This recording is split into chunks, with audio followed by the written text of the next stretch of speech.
యేసుక్రీస్తు నామములో మీ అందరికీ వందనాలు. చాలా మంది తల్లిదండ్రులు తమ పిల్లలను బైబిల్ చదవమని ప్రోత్సహిస్తూ ఉంటారు. మంచిదే. కొంతమంది బలవంతంగా కూర్చొని చదివిపిస్తూ ఉంటారు. నిజానికి అలా చేయడం చాలా పెద్ద తప్పు. పిల్లల చేత ఏది కూడా బలవంతంగా చేయించకూడదు. ఒకవేళ ఎవరైనా అలా బలవంతంగా చేయిస్తే ఒకానొక సమయం వచ్చేసరికి దాని మీద ఆ పిల్లలకు విరక్తి పుడుతుంది. ఎప్పుడూ కూడా పిల్లల చేత ఏ పని కూడా బలవంతంగా చేయించకూడదు. ఏదైనా పిల్లలకు అవసరం అనిపిస్తే ఇది పిల్లలు నేర్చుకుంటే బాగుపడతారు, ఈ మార్గంలో పిల్లలు వెళ్తే ప్రయోజకులవుతారు అని తల్లిదండ్రులకు అనిపించినప్పుడు వారికి సరైన మార్గంలో దానిని బోధించాలి. వారికి అర్థమయ్యేలా చెప్పగలగాలి. నెమ్మదిగా ఆ యొక్క మార్గంలో ఆ పిల్లవాడు నడిచేలాగా అలవాటు చేయాలి. అంతేకాని నేను ఈ రోజు నుంచి చెప్తున్నాను, నువ్వు ఇలాగే చేయాలి, నువ్వు బైబిల్ చదివితేనే నీకు టిఫిన్ పెడతాను, నువ్వు బైబిల్ చదివితేనే నీకు భోజనం పెడతాను అని బలవంతంగా చేయించకూడదు. నాకు తెలిసిన ఒక అబ్బాయి ఇంట్లో అదే జరిగింది. చిన్నప్పటి నుంచి వాళ్ళ ఇంట్లో తన చేత ఏ పని చేయించినా సరే బలవంతంగా చేయించేవారు. బైబిల్ చదవాలన్నా నువ్వు ఖచ్చితంగా బైబిల్ చదవాలి, నువ్వు ఖచ్చితంగా ఇన్ని అధ్యాయాలు చదవాలి అని చెప్పడం, అలాగా ఫోర్స్ చేయడం, అర్ధరాత్రులు లేపి ప్రార్థనలో కూర్చోబెట్టడం,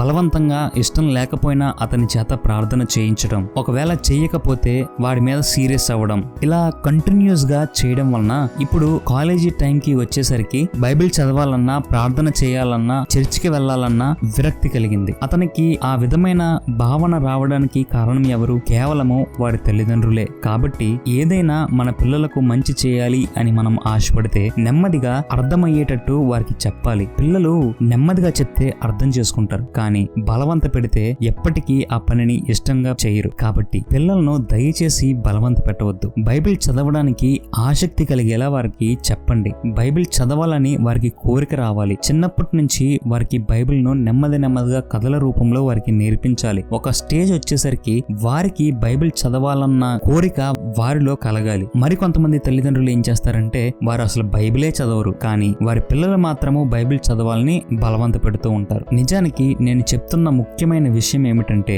ముందు బైబిల్ చదివి నేర్చుకోవాల్సింది పిల్లలు కాదు, తల్లిదండ్రులు. ఏ కుటుంబంలో అయితే, ఏ తల్లిదండ్రులు అయితే బైబిల్ చదవకుండా వారి పిల్లల్ని పెంచుదాము అని అనుకుంటారో అలాంటి తల్లిదండ్రులు తమ పిల్లలను సరైన మార్గంలో పెంచలేరు. మీరు ఎన్ని ప్రయోగాలు చేసినా సరే మీరు బైబిల్ చదవకుండా మీ పిల్లలను సరైన మార్గంలో పెంచడానికి సాధ్యం కాదు. తల్లిదండ్రులే బైబిల్ చదవకపోతే తల్లిదండ్రులకు జ్ఞానం ఎక్కడి నుంచి వస్తుంది? చిన్నప్పటి నుంచి సామెతల గ్రంథము ప్రతిరోజు, ప్రతి నెల మొదటి రోజు నుంచి చివరి రోజు వరకు రోజుకొక అధ్యాయం చొప్పున పిల్లల చేత చదివిస్తున్నారు. సరే, అదే సామెతల గ్రంథము మీరు ఎన్నిసార్లు చదివారు? ఎంత నేర్చుకున్నారు? ఎంత విషయాన్ని మీరు గ్రహించగలిగారు? నేను చెప్తుంది ఏమిటంటే బైబిల్ పిల్లల కోసం కాదు, ముఖ్యంగా సామెతల గ్రంథము పిల్లల కోసం కాదు, తల్లిదండ్రుల కోసం. ఎక్కడైతే తల్లిదండ్రులు దేవుని వాక్యాన్ని సరిగా నేర్చుకుంటారో, ఏ తల్లిదండ్రులు అయితే దేవుని వాక్యం పట్ల శ్రద్ధ చూపిస్తారో, ఏ తల్లిదండ్రులు అయితే దేవుని పట్ల, దేవుని వాక్యాన్ని పట్ల ప్రేమ కలిగి ఉంటారో వారి పిల్లలు ఆటోమేటిక్ గా దేవుని కార్యాల పట్ల శ్రద్ధ చూపిస్తారు.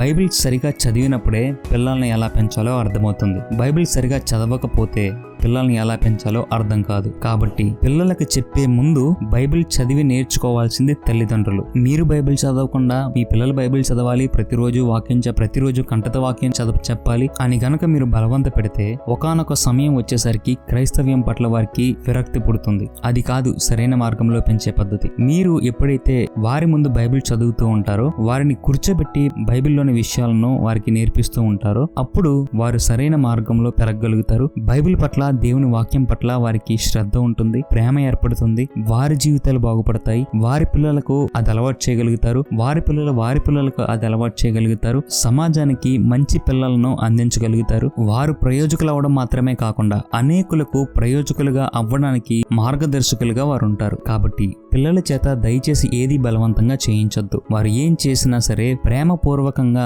హృదయపూర్వకంగా చేసేటట్లు వారిని ప్రేరేపించండి. ఈ వీడియో కనుక మీకు నచ్చినట్లయితే మరిన్ని వీడియోల కొరకు ఇప్పుడే ఈ ఛానల్ ను సబ్స్క్రైబ్ చేసుకుని దాని ప్రక్కనే ఉన్న బెల్ ఐకాన్ మీద క్లిక్ చేయండి. ఈ వీడియోని లైక్ చేసి మీ ప్రోత్సాహాన్ని తెలియచేయండి. మీ సందేహాలను కామెంట్ రూపంలో తెలియచేయండి. మీ సన్నిహితులకు ఈ వీడియోలను షేర్ చేయండి. దేవుడు మిమ్మల్ని దీవించును గాక. ఆమెన్.